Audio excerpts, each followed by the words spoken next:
Nehemiah 4. Opposition to rebuilding. When Sanballat heard that we were rebuilding a wall, he became angry and greatly incensed. He ridiculed the Jews, and in the presence of his associates in the army of Samaria, he said, "What are those feeble Jews doing? Will they restore their wall? Will they offer sacrifices?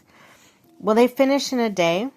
Can they bring the stones back to life from the heaps of rubble burned as they are?" Tobiah the Ammonite, who at his side, said, "What are they? What are they building? Even a fox climbing up the wall would break down their wall of stones.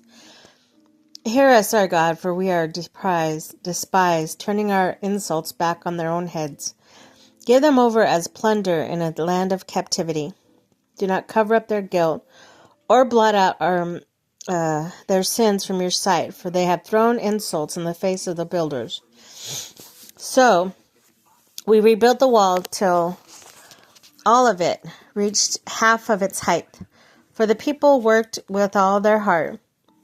But when Sanballat, Tobiah, the Arabs, the Ammonites, the people of Ashdod heard that the repairs to Jerusalem's wall had gone ahead, and that the gaps were being closed, they were very angry.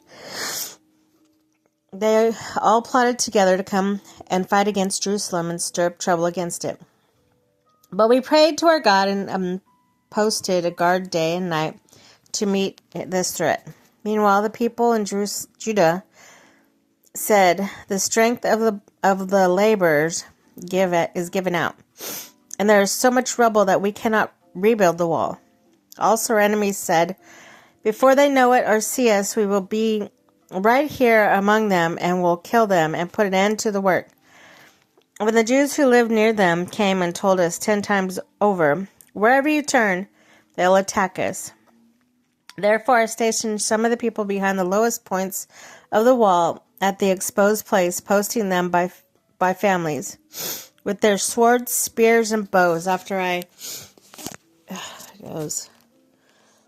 looked things over, I stood up and said to the nobles, the officials, and the rest of the people, "Don't be afraid of them. Remember the Lord who is great and awesome, and fight for your families, your sons, your daughters, your wives, and your homes."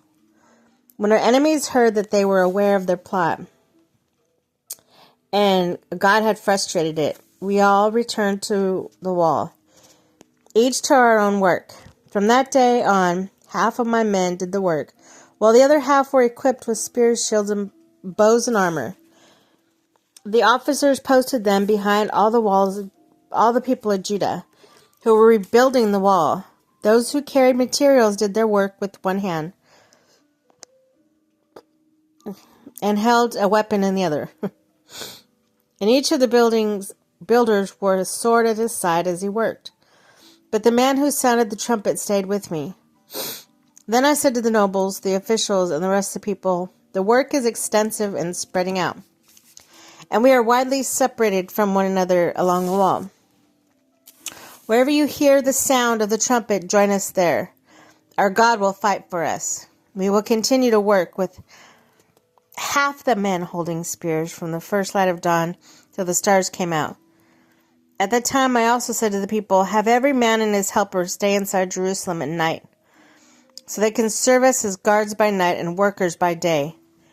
Neither I nor my brother nor men or the guards with me took off our clothes. Each had his weapon, even when he went for his water."